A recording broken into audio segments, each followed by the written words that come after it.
Yeah, నా పేరు తేజ. ఎప్పటి నుంచో ఒక డౌట్ ఉంది సార్. ఇప్పుడు క్లియర్ చేద్దాం.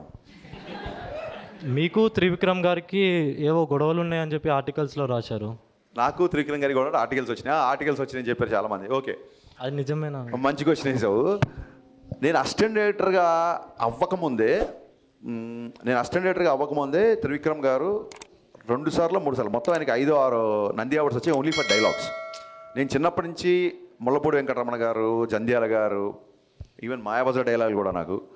సో ఈవి సత్యనారాయణ గారి సినిమాలో డైలాగ్స్. సో డైలాగ్స్ అనే వాటికి ఒక సపరేట్ ప్యాషన్ ఉండేది, నాకు చాలా ఇష్టం ఉంటుంది.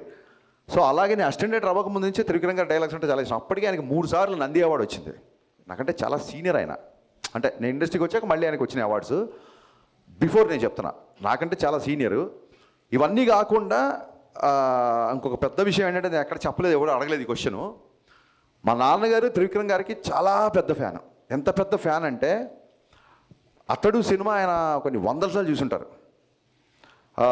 అంటే మా ఇంట్లో ఒక రకంగా త్రివిక్రమ్ గారే పెద్ద అబ్బాయి. చూడండి, అన్నయ్య బాగా చదువుతున్నాడు, నువ్వేంట్రా ఇలా అన్న టైప్లో మా నాన్నకు ఒకసారి నేను ఏమన్నా కొంచెం కమర్షియల్ పంచ్ డైలాగులు ఫైట్లు ఎక్కువ ఉంటే నా సినిమాలో త్రివిక్రమ్ గారి సినిమా చూడరా అని చూపిస్తుంటారు. మా నాన్నగారికి త్రివిక్రమ్ అంటే అంత ఇష్టం. నాకు మా నాన్నగారి ఇష్టం నాకు ఏ రేంజ్లో నాకు కోపం తెప్పించిందంటే, ఇంక నేను కూడా లాభం లేదు, 10,000 భావంలో త్రివిక్రమ్ గారి ఫాదర్ దగ్గరికి వెళ్ళి ఆయనకి నా సినిమాలు అన్నీ చూపించి, సార్ మీరు నా ఫ్యాన్ అని చెప్పండి, త్రివిక్రమ్ గారు మా ఇంట్లో పెద్ద కొడుకు, నేను మీ ఇంట్లో చిన్న కొడుకు అవ్వాలనుకుంటున్నా అని చెప్దాం అనుకున్నా. సో త్రివిక్రమ్ గారు అంటే నాకు అంత రెస్పెక్ట్. అది ఇంకా ఈ చెప్తున్నా కదండి, సోషల్ మీడియాలో వచ్చే ఈ ట్రోల్స్, టార్గెట్స్ ఇవన్నీ మనం చూసి నవ్వుకోవాలి అంతే.